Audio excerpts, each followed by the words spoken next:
Saúde a todos com a paz e a graça do Senhor Jesus Cristo, dando continuidade aqui a esses vídeos para ir para o público do YouTube. Estamos falando dos tempos que se cumpriram, dos tempos que estão cumprindo e dos que vão se cumprir. Estamos vendo aí as profecias bíblicas, os tempos dos cumprimentos, e também voltado para o nosso tempo de hoje. Vimos aí vários vídeos falando do arrebatamento, falamos também dos últimos, das pessoas, do estilo de vida das pessoas dos últimos dias, e agora vamos voltar a terminar o assunto do dia do Senhor, porque a gente já vinha falando do dia do Senhor, abrimos esse parente aí para falar do arrebatamento, porque muita gente pensa que o dia do Senhor é o dia do arrebatamento e não é o dia do arrebatamento.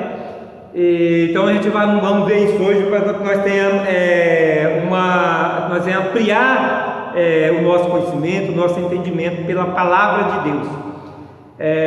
A palavra de Deus diz assim, lá em 2 Tessalonicenses 2, a partir do verso 1: Ora, irmãos, rogamos-vos pela vinda de nosso Senhor Jesus Cristo e pela nossa reunião com Ele, que não vos movais facilmente do vosso entendimento, nem vos perturbeis, quer por espírito, quer por palavra, quer por epístola, como se o dia de Cristo estivesse já perto. Ninguém de maneira alguma vos engane, porque não será assim, sem que antes venha a apostasia e se manifeste o homem do pecado, o filho da perdição, o qual se opõe e se levanta contra tudo que se chama Deus, ou se adora, de sorte que se assentará como Deus no templo de Deus, querendo parecer Deus. Não vos lembrais de que estas coisas vos dizia quando ainda estava convosco. E agora vos sabeis o que o detém, para que o seu próprio tempo seja manifestado. Porque já o mistério da injustiça opera, somente há um que agora resiste até que do meio seja tirado, e então será revelado o iníquo, a quem o Senhor desfará pelo assopro da sua boca, e aniquilará pelo esplendor da sua vinda. A esse, cuja vinda é segundo a eficácia de Satanás, como todo o poder e sinais, prodígio de mentira, e com todo o engano da injustiça, para os que perecem, porque não receberam o amor da verdade, para se salvarem. Por isso Deus lhes enviará a operação do erro, para que creiam a mentira, para que sejam julgados todos os que não creram na verdade, antes tiveram prazer na iniquidade. Amém? Glória a Deus, aleluia. Amados, quando nós olhamos para esse texto de 2 Tessalonicenses, aqui há muitas discussão, controvérsias, há muita ministração diferente uma da outra, mesmo dentro da teologia. Há quem crê que aqui está falando uma coisa, que o outro está dizendo que está falando outra coisa. Aqui é usado muito para os pós-tribulacionistas, dizer que a igreja vai passar a grande tribulação, e porque aqui está dizendo que antes do dia de Cristo, virá o iníquo, mas veja bem, a primeira coisa que nós temos de olhar para o texto, a gente tem que olhar para o texto e compreender o que o texto está nos dizendo. Se não nós olharmos, temos primeiro na informação do texto. Então nós olhamos a informação do texto, depois nós fazemos os cruzamentos bíblicos, as conexões bíblicas, para nós compreender o ensino bíblico, o ensino aqui dos últimos dias em um todo. Então, se nós não olharmos o que o texto está nos dizendo, nós nunca vamos compreender. E a primeira coisa que nós temos que compreender está no verso 5, que diz: Não vos lembrais de que estas coisas vos dizia quando ainda estava convosco. Então veja bem, Paulo ele está lembrando aqui que Paulo está escrevendo para os Tessalonicenses, para a igreja dos Tessalonicenses. Então ele está lembrando eles aqui, né, que ele já falou à igreja sobre essas coisas. E aí ele emenda no verso 6: e agora vós sabeis o que detém, para que o seu próprio tempo seja manifestado.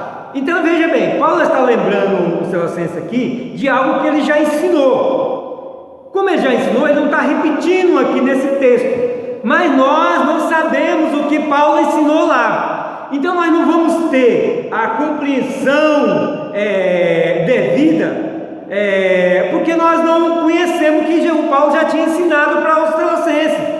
Então, por muito que o estudioso, os doutores em escatologia, né, os doutores em Bíblia, eles queiram interpretar isso aqui para nós, eles não vão conseguir fazer essa interpretação à luz de 2 Tessalonicenses 2, porque falta aqui a parte que foi ministrada aos Tessalonicenses que Paulo não repetiu para nós.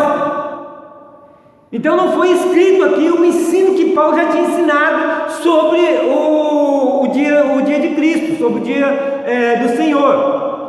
Então nós temos de estar atento ao que o texto ensina, para nós não criar confusão. Então vamos ler isso aqui, claro, vamos ter que fazer a conexão bíblica, compreender em um todo, porque quando nós buscamos compreender a palavra de Deus, as profecias é suficiente para compreendermos os tempos. Só precisamos buscar, estudar e buscar o auxílio do Espírito Santo que nos ajuda, né? E é Ele que nos ajuda a compreender as revelações bíblicas.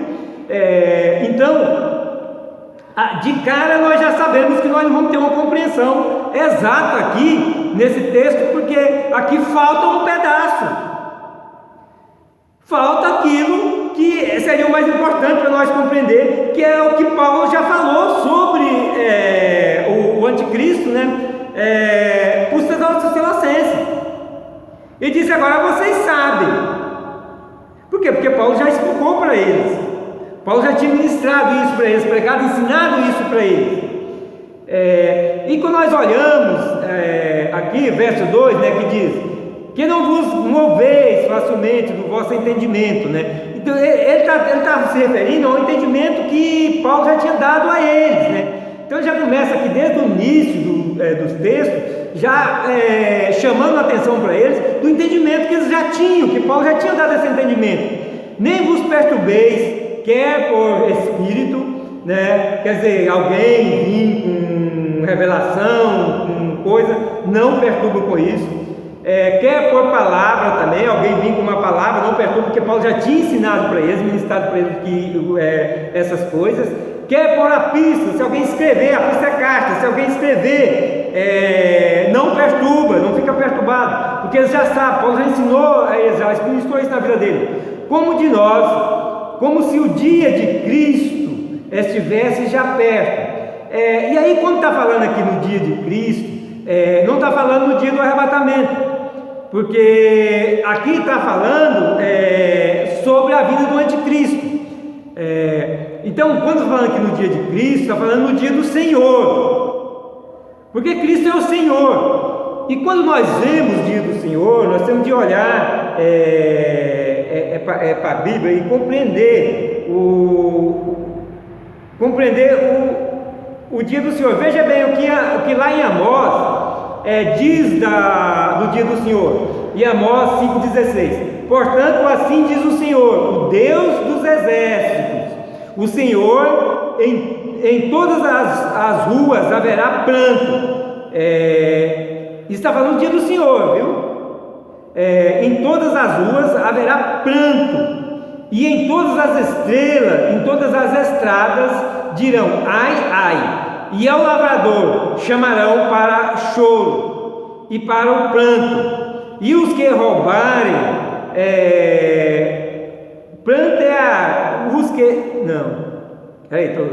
para pranto, e os que souberem plantear, tá? Desculpa aqui que eu troquei o nome aqui. E em todas as vinhas haverá pranto, porque passarei pelo meio de ti, diz o Senhor. Senhor. Então o Senhor aqui está falando de Israel. Em Israel vai haver choro nas ruas, nas vinhas, nas casas, em todos os lugares vai haver choro em Israel. Veja bem, aqui está falando de Israel, está falando do dia do Senhor. E aí diz: ai daqueles que desejam o dia do Senhor. Ai daqueles que desejam o dia do Senhor. Ora, se está falando do arrebatamento, se ali quando fala no dia de Cristo está falando do arrebatamento, se o dia do Senhor é o mesmo dia do arrebatamento, nós desejamos a vinda do Senhor. A Bíblia nos orienta a amar a volta do Senhor. Então, o dia do arrebatamento é um dia que nós esperamos, que nós aguardamos, que nós amamos, que nós queremos Ele. Mas aqui está dizendo: ai daqueles que desejam o dia do Senhor. Então o dia do Senhor e o dia do arrebatamento não é o mesmo, porque o dia do arrebatamento é desejado por nós, pela noiva, pela igreja, mas o dia do Senhor não se deve desejar. Aí diz: para que quereis vós esse dia do Senhor? Será de trevas e não de luz. Não é um dia de luz, é um dia de trevas. E como se o homem fugisse de diante do leão e se encontrasse com ele o urso, ou como se, entrando numa casa, a sua mão encostasse à parede e fosse mordido por uma cobra.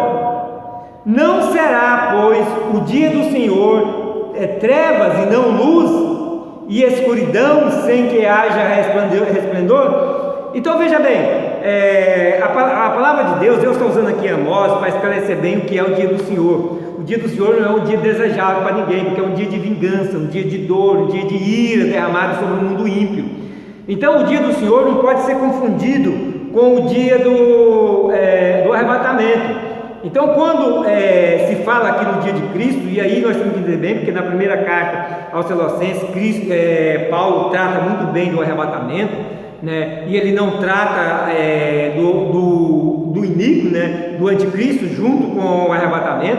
Então isso nós temos de compreender, nós temos que olhar. Nós já vimos aí, tivemos aí um vídeo falando sobre o arrebatamento da igreja, à luz de 1 Tessalonicenses capítulo 4, também à luz de 1 Coríntios capítulo 15.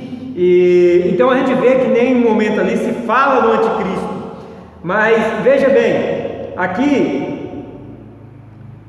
quando está falando do dia de Cristo, né, está falando também, no mesmo contexto, está falando da vida do iníquo.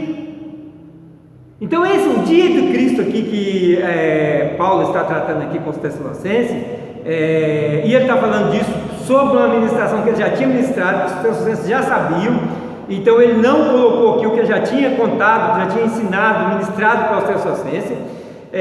Então esse dia de Cristo aqui é o mesmo dia que se trata do iníquo.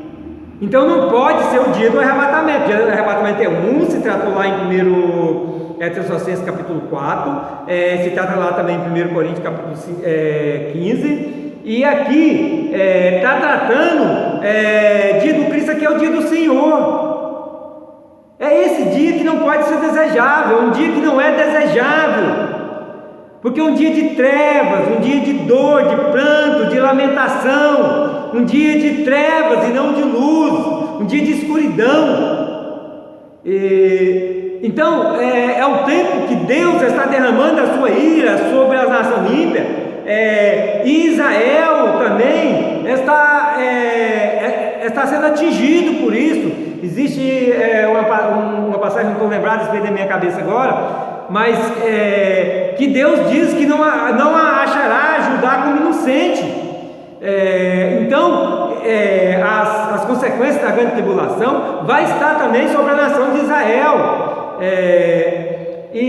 Então esse dia do Senhor aqui que se trata é o dia de Cristo, é o dia do Senhor. Então dando continuidade aqui, diz, no verso 3, diz: ninguém de maneira alguma vos engane, porque não será assim como como ele estava pensando, porque Paulo já tinha ensinado a eles, não será como eles estavam pensando. Então Paulo está trazendo, está completando o que Paulo já tinha ensinado para eles. Não será assim como se que antes venha a apostasia e se manifeste o homem do pecado, Então veja bem, quando Paulo trata do arrebatamento lá, ele não fala do homem, da manifestação do homem do pecado, que é o anticristo, né? Então aqui ele fala, antes que manifesta o homem do pecado, e o filho da perdição. Então aqui ele não está falando do arrebatamento, porque quando ele trata do arrebatamento, ele não está tratando do homem do pecado nem da perdição, aqui está tratando do dia do Senhor, o dia do Cristo aqui é o dia do Senhor, né? Qual se opõe, né, o dia da manifestação do homem do pecado, o filho da perdição, o qual se opõe e se levanta contra tudo o que se chama Deus, ou se adora, de sorte que se assentará como Deus no templo de Deus, querendo parecer Deus. Pronto, o anticristo, aqui está falando claramente do anticristo, do tempo da grande tribulação, onde o anticristo vai querer sentar no trono de Israel, parecendo ser Deus. E eu já tenho um vídeo aí falando da questão de por que Satanás quer sentar ali em Israel, no trono de Deus, que é por causa da água viva que existe lá, né? E é um tesouro que a humanidade não tem nem, como se disse, imaginação de quanto é valioso, e é isso que o diabo quer. Então ele quer sentar, não é porque ele ama os judeus, que ele quer governar sobre os judeus, não. Ele quer sentar em cima daquilo que está ali, que é valioso, que a humanidade nem pensa, mas é valioso. E a gente vê isso em Zacarias capítulo 14, né?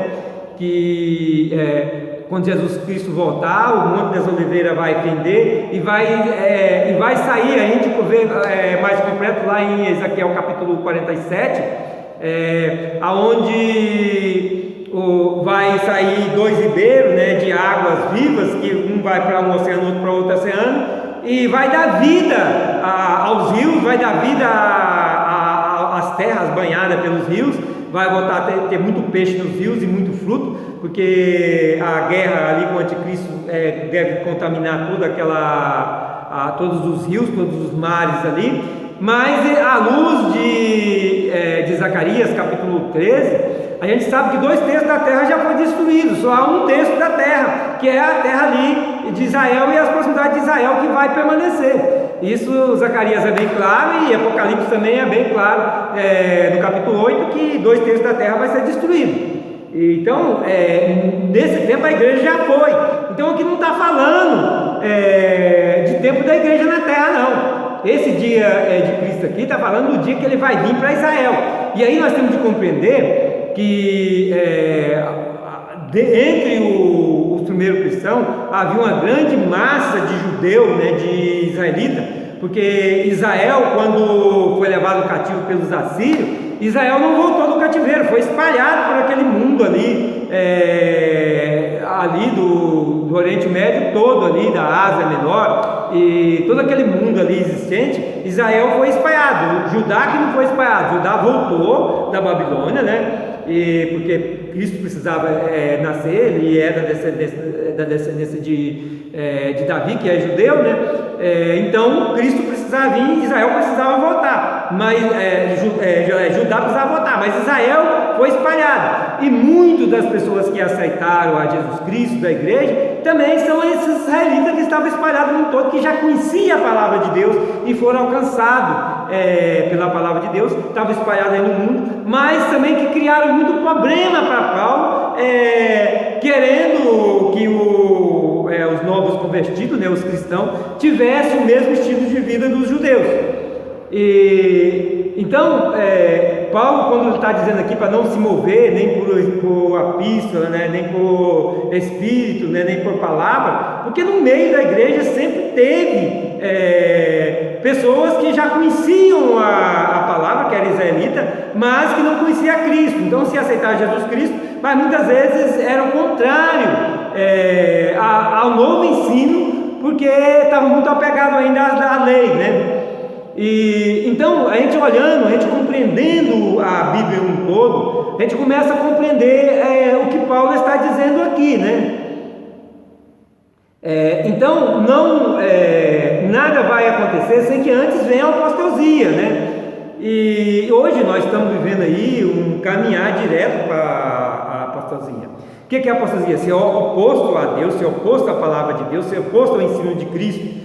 E nós vemos que o cristianismo ele está cada vez mais em decadência, cada vez mais está crescendo o mundo muçulmano e cada vez mais crescendo também os ateus que não acreditam em Deus, né?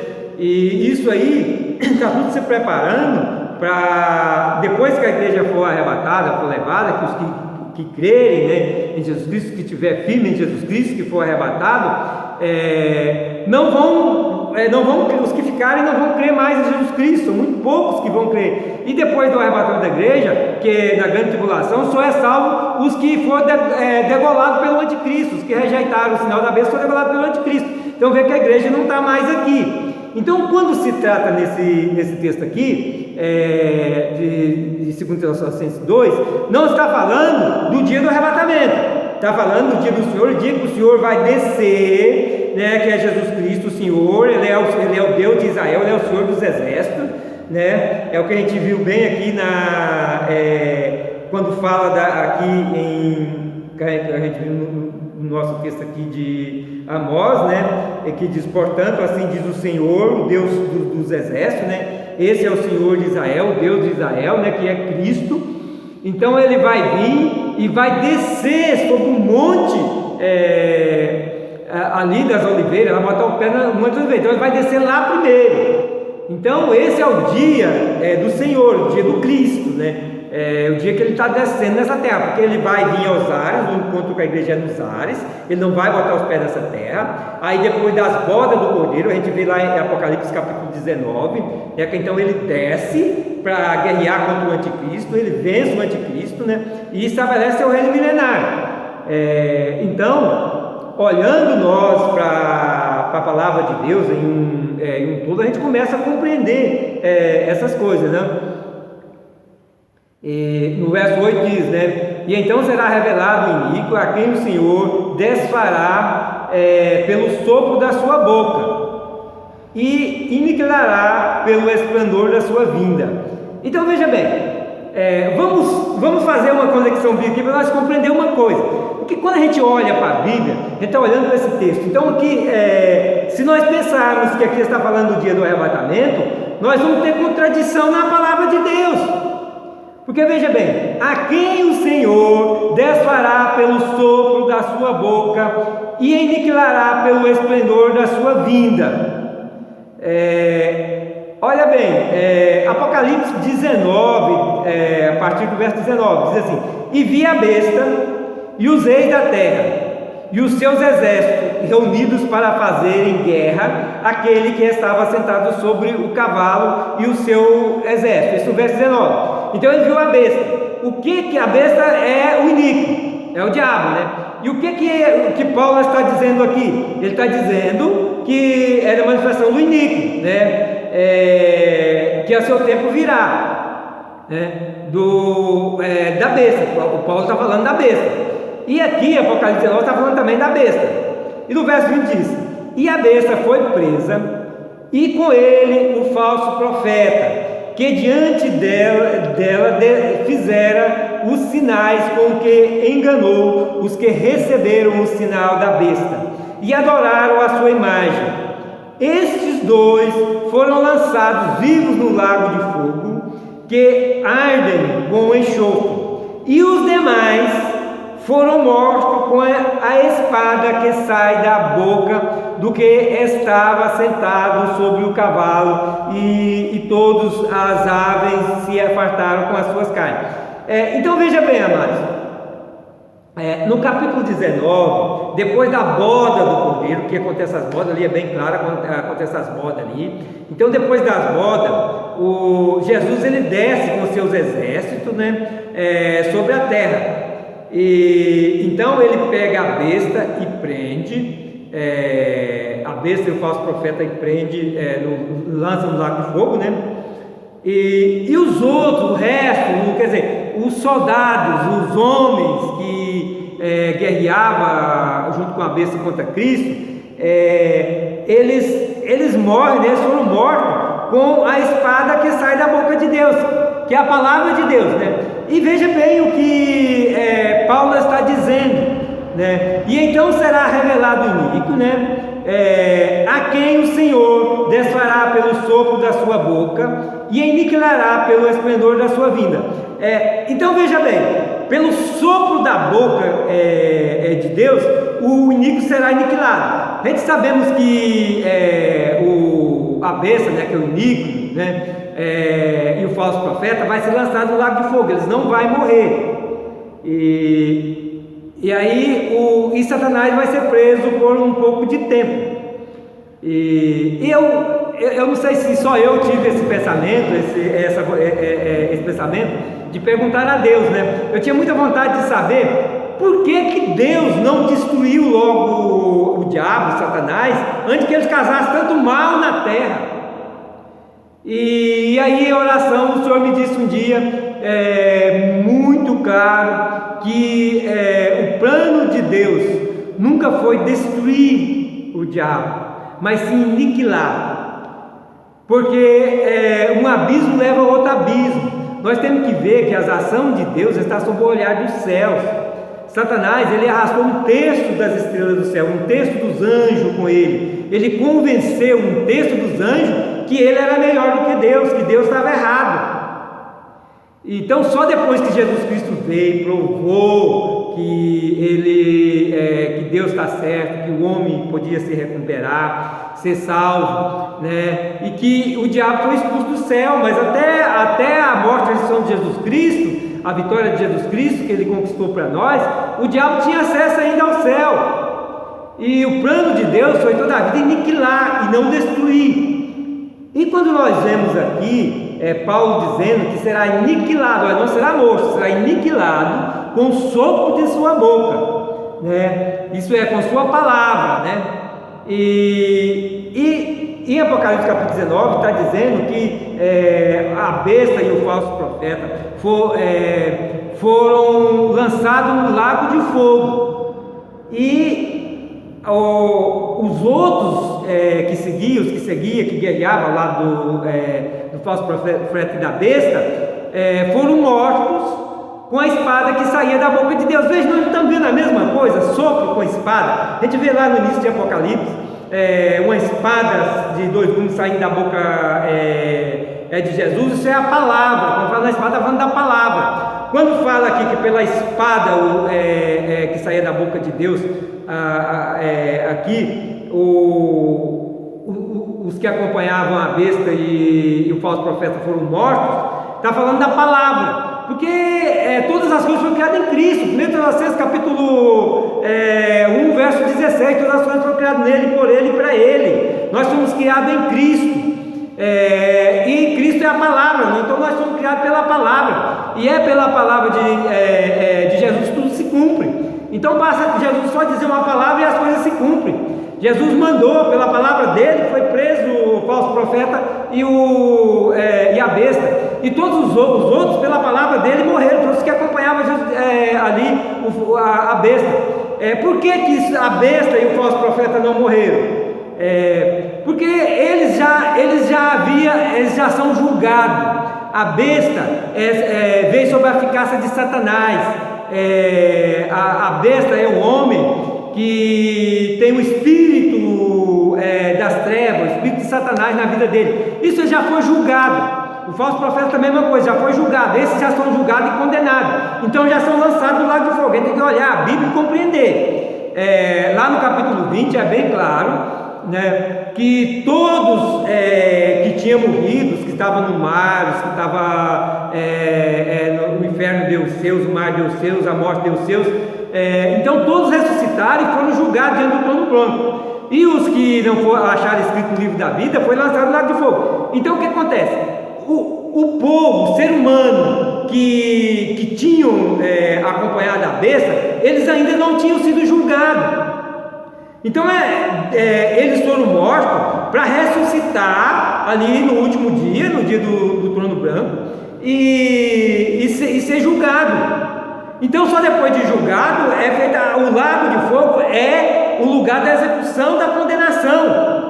Então Cristo não podia pegar aquele povo que estava seguindo, aqueles homens que estavam seguindo a besta, e lançar no lugar da condenação já sem julgamento. Precisavam antes ser julgado. Porque a igreja não vai ser julgada. A igreja em si, não existe condenação na vida dela, porque a igreja é de Cristo. Então, a Romanos é bem claro nenhuma condenação há para aqueles que estão em Cristo Jesus. Não há condenação para nós que estamos em Cristo Jesus, não há nenhuma condenação para nós. Então nós vamos ser julgados lá no céu, diante do trono de Deus, para receber nosso galardão.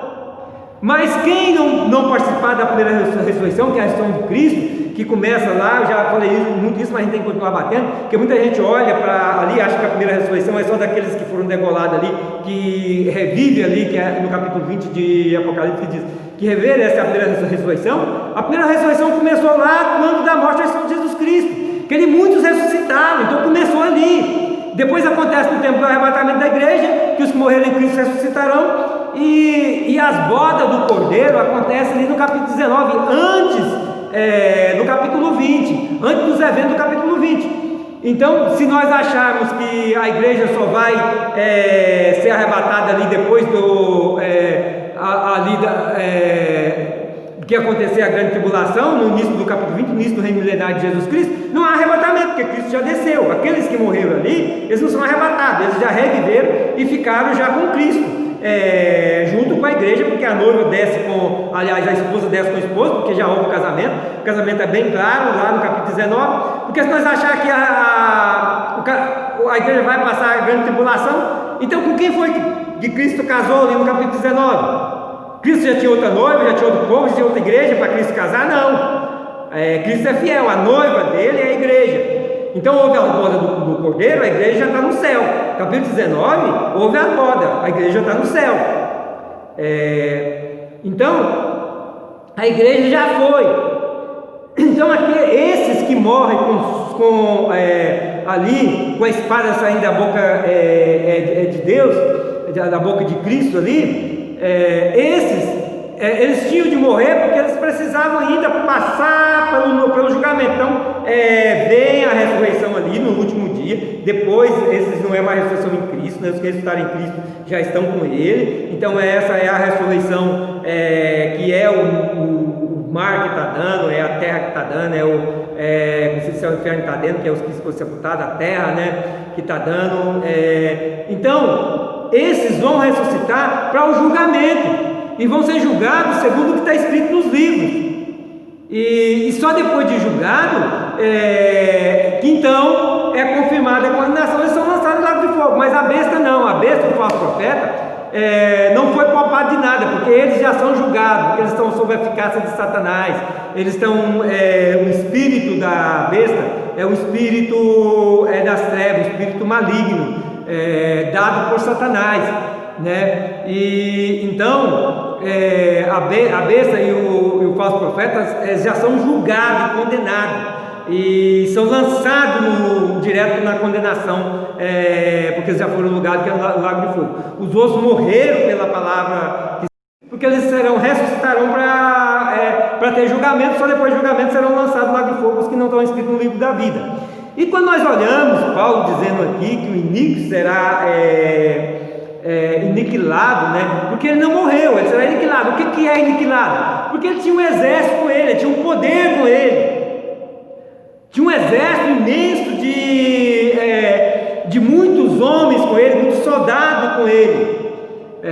Lá em Apocalipse capítulo 9, fala em 200 milhões, de um exército de 200 milhões de soldados. Então,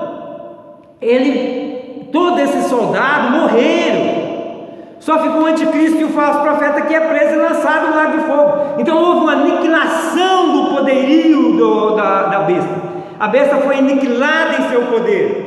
O poder de que ela tinha as armas, os homens e as armas, quer dizer, os aviões de guerra, os tanques de guerra, né, os mísseis, aí, né, as armas atômicas, tudo aí foi destruído, acabado, aniquilado. E então o que Paulo está dizendo aqui em 2 Tessalonicenses é esse momento que a besta é aniquilada. Então não é o dia do arrebatamento, a igreja já foi já há tempo. Não é o dia do arrebatamento, esse é o dia do Senhor. E é o que a gente vimos em Amós, né? Não é um dia das pessoas querer, que é um dia de dor. Por que vocês estão... porque o povo judeu, né, que depois das desobediências, né, sempre foram dominados, escravizados, né, subjugados pelos seus vizinhos. Então eles desejavam o dia do Senhor, porque era o dia que eles achavam que era o dia da libertação deles, e que na verdade porque a libertação como nação, porque quando a gente olhamos, Cristo veio e a igreja foi fundada por pessoas judaicas. Os apóstolos eram todos judeus, a igreja primitiva era de maioria judaica.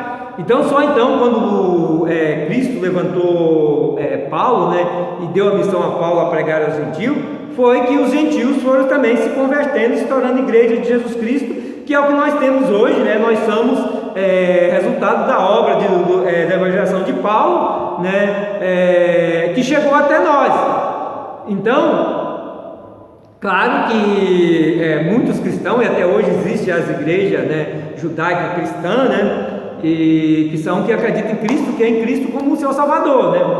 Mas o Israel, como nação, eles só vão ser libertos de fato nesse tempo do dia do Senhor, porque é o tempo que o anticristo vai voltar, vai querer varrer Israel do mapa, né?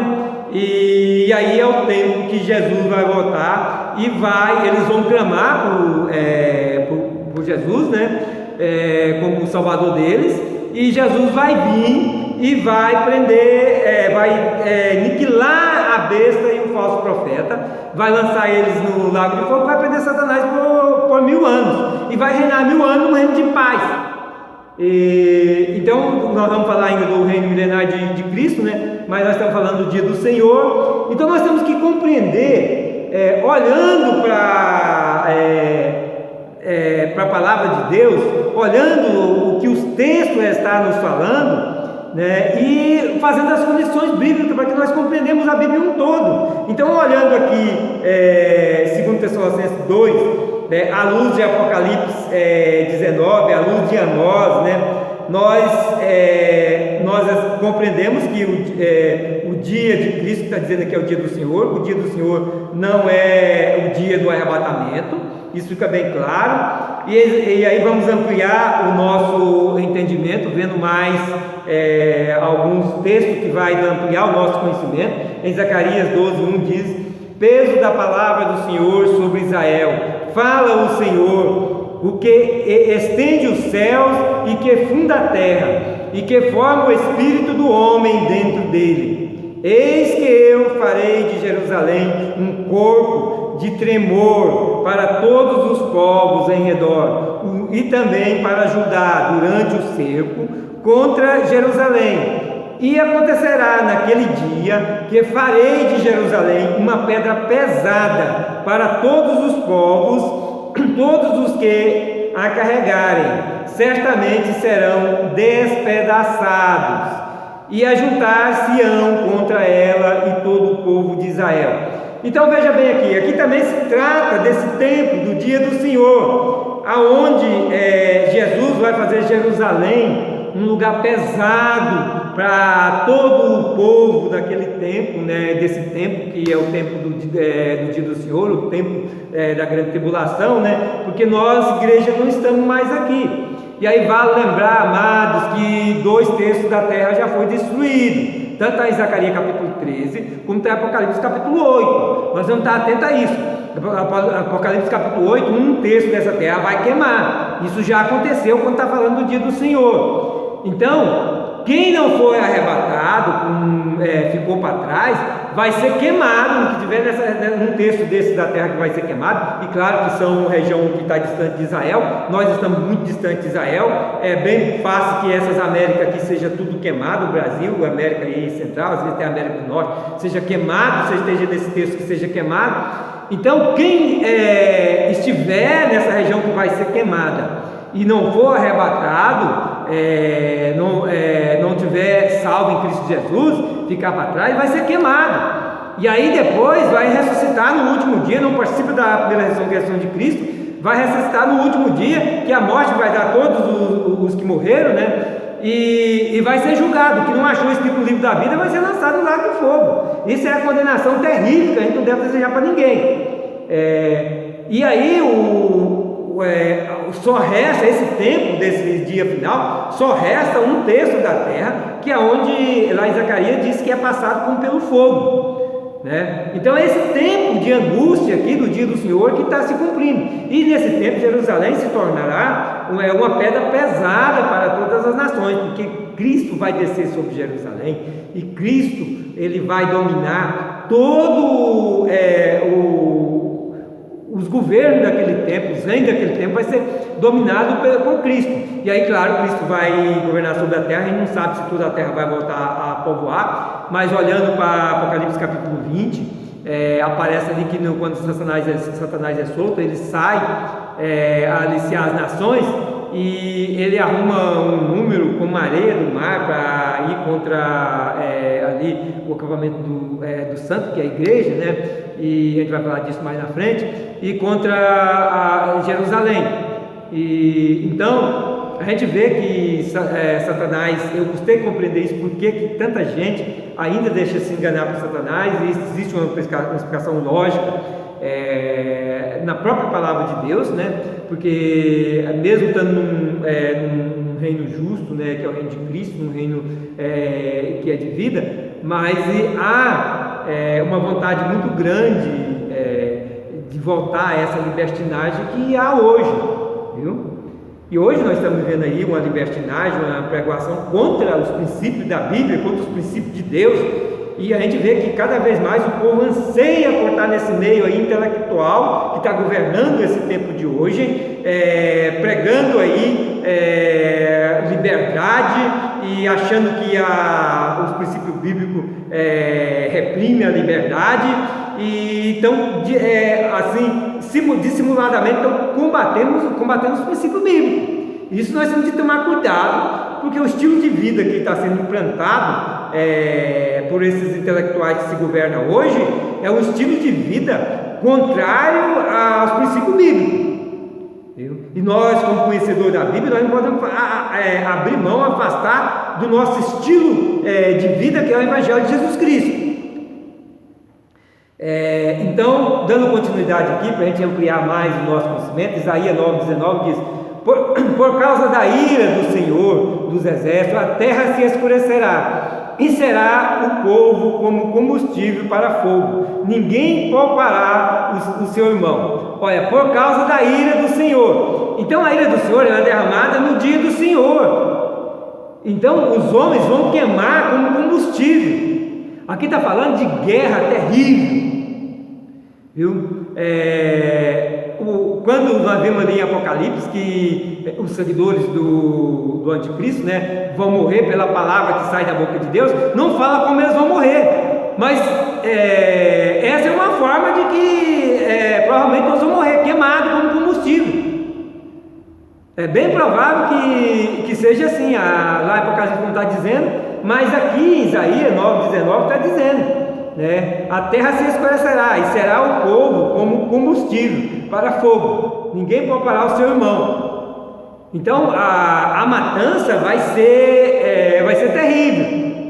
O dia do Senhor é um dia terrível, é um dia de ira, um dia de dor, um dia de angústia. Não é o que muita gente pensa, muita gente que acha que o dia do Senhor é o mesmo dia do arrebatamento. Não é o mesmo dia do arrebatamento. Veja bem, Isaías 13,9: eis que vem o dia do Senhor, horrendo como furor e ira ardente, para pôr a terra em assolação e dela destruir os pecadores. Como esse dia do Senhor pode ser o dia do arrebatamento? O dia do arrebatamento não se trata dessas coisas. Isso vai acontecer depois do arrebatamento, depois que a igreja for levada. Porque as estrelas dos céus e as suas constelações não darão a sua luz, o sol se escurecerá e não se escurecerá ao nascer. Então veja bem, vai haver eventos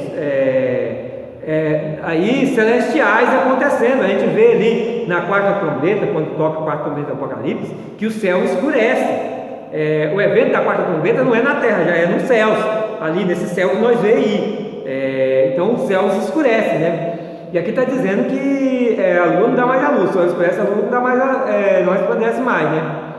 E aí diz no verso 11: e visitarei sobre o mundo a maldade e sobre os ímpios a sua iniquidade, e farei cessar a arrogância dos atrevidos e abaterei a soberba dos tiranos. Farei que o homem seja mais precioso do que o ouro puro e mais raro do que o ouro de Ofir, o ouro fino de Ofir. Por isso farei estremecer os céus e a terra, se moverá do seu lugar, por causa do furor do Senhor dos Exércitos, e por causa do dia da sua ardente ira. Então o dia do Senhor é o dia da ardente ira do Senhor, né? E veja bem, os homens se tornarão escassos. Isso por quê? Porque a gente vê ali que um exército, em Apocalipse capítulo 9, um exército de 200 milhões de soldados para combater, né? Isso é o exército do anticristo. Esses 200 milhões vai morrer. Só que nós olhando nesse tempo, um terço da terra já foi queimado, o outro terço da terra foi atingido por uma estrela, quer dizer, a maioria do povo deve ter morrido também. Então só haverá um terço, praticamente um terço da população mundial. Um terço da população mundial hoje, nós de 8 bilhões de pessoas, aí essa média vai dar aí em torno de menos de 3 milhões de pessoas. 3 bilhões de pessoas. E desses, muitos vão morrer em combate. E a maioria que vão estar combatendo são homens. Então, quer dizer, os homens vão ficar escassos. E existe tem uma passagem, não sei se eu coloquei aqui para vocês, que diz que as mulheres vão correr atrás dos homens. Então, isso tudo vai acontecer. O que está escrito na Bíblia vai acontecer. A palavra de Deus, ela não vai passar, ela vai se cumprir, né? E aqui é interessante que está dizendo aqui no verso 13, né? Por isso farei estremecer os céus e a terra, se moverá do seu lugar. Essa terra ela vai mover do lugar, vai haver eventos tão grandes que essa terra vai mover do lugar. Aí quando nós vemos Apocalipse, na abertura do sete selos, no toque que diz ali da terceira trombeta, né, que cai uma estrela do céu sobre as nascentes, né, das águas, né, que atinge um terço das nascentes das águas. Gente, é uma estrela que atinge um terço da terra. Uma estrela dessa caindo vai lançar a terra, tirar a terra fora da órbita. Então não tenha dúvida que a terra vai mover do seu lugar. O que a Bíblia está falando aqui em Isaías, né, o que Deus está falando aqui através de Isaías, é o mesmo que está lá no toque da terceira trombeta. Porque ao cair, não está falando de meteoritão, está falando de uma estrela que vai deslocar essa terra do lugar. Então são eventos que não passa na mente humana hoje de que vai acontecer, mas está na Bíblia. Se nós olharmos para a Bíblia, nós vamos ver que vai se cumprir, né? E aí ainda diz, por causa do dia da sua ardente ira. Então é o tempo da ira de Deus. Isaías 51:6 diz: levantai os vossos olhos para os céus e olhai para a terra embaixo, porque os céus desaparecerão como fumaça, e a terra se envelhecerá como roupa, e os seus moradores morrerão semelhantemente. Porém a minha salvação durará para sempre, e a minha justiça não será abolida. Então veja bem, nós temos que ter uma compreensão aqui bem exata disso aqui, porque está falando também dos eventos, né? O céu, né? Levantai os olhos para os céus e olhai a terra aí embaixo, porque os céus desaparecerão. Quer dizer, esse céu que nós vemos aqui, ele vai se mover. Mas quando a gente vê a questão de terremoto, quando a gente vê hoje relatos das pessoas que estiverem em região de terremoto, parece que é o céu que está fugindo, né?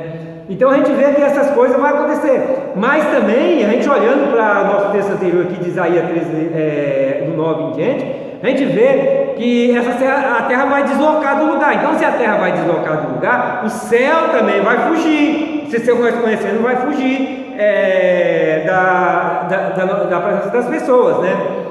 E mais importante é disso: porém minha salvação durará para sempre, Porque a salvação em Cristo Jesus ela é para sempre. A igreja já foi salva nesse tempo que ela já foi arrebatada, levada, já está salva, já está com Cristo. Já no capítulo 19 de Apocalipse já houve as bodas do Cordeiro. A igreja já foi recebida como esposa, não é mais noiva, agora é esposa. E em Zacarias capítulo 14 a gente vê que Jesus desce com todos os seus santos. Então o acampamento ali, que a gente vê no capítulo 20 ali de Apocalipse, quando fala no acampamento dos santos, está falando no acampamento da igreja, porque os anjos toda a vida visitaram essa terra e nunca precisou de acampamento aqui. Então quando fala em todos os santos, a igreja está vindo junto, porque Jesus ora ao Pai para onde ele estiver, os seus estejam também. Então ele casou, desposou, ele vai trazer a esposa dele com ele vai reinar junto com a esposa vai estar aqui, a igreja vai estar aqui, vai estar acampada lá em Israel junto com Cristo. E porque nós não vamos ter mais esse corpo corruptível que os seres humanos que estão aqui vão ter. Nós já vamos estar no corpo incorruptível, imortal, para a eternidade com o nosso Deus. Então nós vamos desempenhar uma função aqui junto com o nosso Deus e esposo, o nosso Salvador, que vai reinar, e nós vamos estar reinando junto com ele. Nós vamos ter a nossa função aqui. Assim como Jesus diz aos apóstolos, ali logo depois do encontro dele com o jovem rico, ele diz que os 12 apóstolos vão julgar as 12 tribos de Israel. E nós vamos parar a palavra. Quando fala em julgar, fala lá no governo de juízes, lá do Antigo Testamento, que quem governava a nação eram os juízes. Então os 12 apóstolos vão julgar, vão governar sobre as 12 tribos de Israel. E nós, e todo o restante da igreja, que as apóstolos também são igreja, vai estar desempenhando o seu papel no mundo todo aqui no reino de Jesus Cristo, não tenha dúvida. Porque a esposa vai vir e vai ter seu papel junto ao esposo. Porque a esposa é a rainha, vai estar junto com o esposo, E disso não tem dúvida. Então a salvação, ela permanecerá. Israel será salvo. E quem realmente, nesse tempo, ele acatar as leis de Jesus Cristo no reino milenar, isso vai, tudo que eles fez de bom, acompanhou a Cristo, obedeceu a Cristo aqui no reino de Cristo, vai estar escrito no livro da vida e será salvo. Mas quem rebelou-se no reino de Cristo nesse tempo também será condenado. E aí diz uma coisa importante para o nosso entendimento: e a minha justiça não será abolida. Veja bem, Deus está dizendo que a justiça dele não será abolida. Não será abolida por quê?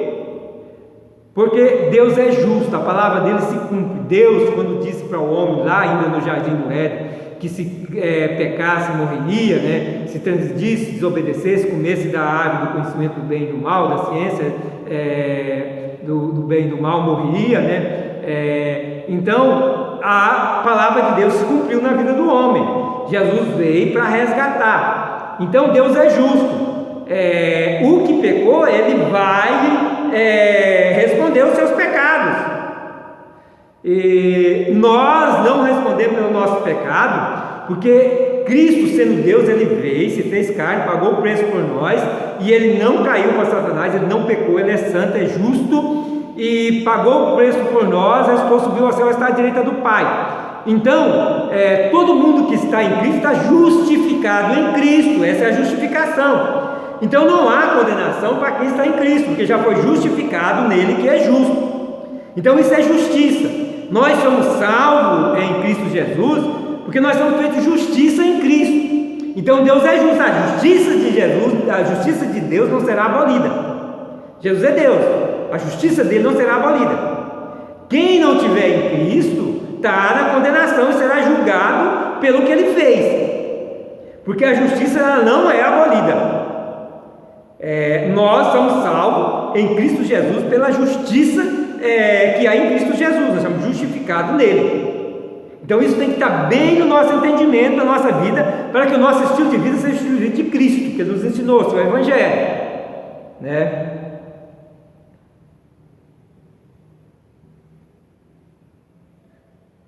Em Isaías, só aumentar aqui ampliar o nosso conhecimento mais um pouquinho, Isaías 24:1 em diante diz: eis que o Senhor esvazia a terra, e desola e transtorna a sua superfície, e dispersa os seus moradores.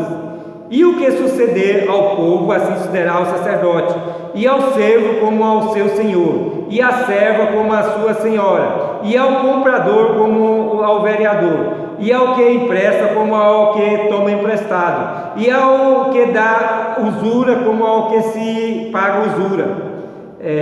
De todos se esvaziará a terra, e de todos será saqueada, porque o Senhor pronunciou esta palavra. Então veja bem, amados, aqui Isaías está dizendo que nesse tempo do dia do Senhor, todos vão sofrer as consequências, porque não há aqui mais ninguém inocente. Porque os que estavam em Cristo, que nenhuma condenação está nele, que a igreja somos nós já fomos levados, arrebatados, já estamos com Cristo no céu. Então no dia da ira, no dia do Senhor, ninguém será achado inocente, todos vão pagar, até o sacerdote que ficar é porque não creu em Jesus Cristo e ficou para trás, e vai pagar pelos seus erros. A ira de Deus vai estar derramando sobre ele também. Então a ira de Deus vai ser derramada sobre todo esse mundo ímpio, e tanto ao que paga como ao que recebe, ao que dá como ao que recebe, e o que faz o bem, o que não faz o bem, todos, porque não acham nenhum inocente. Os que ficarem não são mais inocentes. A justiça de Deus vai se cumprir na vida de todos, porque Jesus Cristo já subiu, então ele já levou com ele os justificados nele, já foi com ele. Os que ficaram agora só são salvos, só participam da primeira ressurreição, que é em Cristo Jesus, que são justificados, aquele que for degolado pelo anticristo, não aceitando a marca da besta e não negando a Cristo. Então são os que vão se arrepender nesse tempo da grande tribulação, e esses são salvos, mas eles terão de ser degolados, e aí eles reviverão ali no início do ano milenário de Jesus Cristo, e já serão incorporados também a esposa, estarão todos conosco, porque todos participaremos da primeira ressurreição, os que estão em Cristo, E aí depois virá a outra, que eu já mencionei aqui da outra ressurreição, Então, amados, para não ficar muito grande, eu vou encerrar aqui. Tem algumas coisas, a gente vai ver ainda nos outros vídeos anteriores, mas já ampliamos bem o nosso conhecimento, já sabemos aqui que o dia do Senhor não é o mesmo dia do arrebatamento, e quando fala lá em Tessalonicenses capítulo 2 capítulo 2, não está falando do arrebatamento. Quando falou do arrebatamento lá no 1 Tessalonicenses capítulo 4, não trata do dia do iníquo. Ali quando fala no dia de Cristo ali, que é o dia do Senhor, está tratando também do dia do iníquo. Então está tratando de duas coisas em conjunto, o dia do Senhor e o dia do iníquo, porque é nesse tempo que o Senhor vai derramar a ira sobre o mundo ímpio e vai descer para aniquilar a besta e o falso profeta, que serão aniquilados e lançados no lago de fogo. Todo o seu poder se retirar, lançado no lago de fogo, porque eles já estão condenados e vão participar da condenação. Vão estar lançados, já foram julgados e condenados. Os outros que morreram têm que ressuscitar para passar pelo julgamento e ser condenado. O que não achar no livro da vida será condenado. Então nós já vemos aí que há uma diferença muito grande do dia do arrebatamento para o dia do Senhor. O dia do Senhor é um dia que ninguém quer desejar, não se pode desejar, porque é um dia de trevas, um dia de escuridão, não de luz, um dia de dor, de sofrimento, de ira de Deus. Um dia que vai estar acontecendo vários eventos catastróficos, e enquanto o arrebatamento vai ser um dia que a igreja vai ser levada para o céu, Não se trata do dia do arrebatamento com o dia do iníquo, isso não se mistura, e a gente viu isso aí. Que a paz e a graça de Jesus Cristo estejam com todos vocês.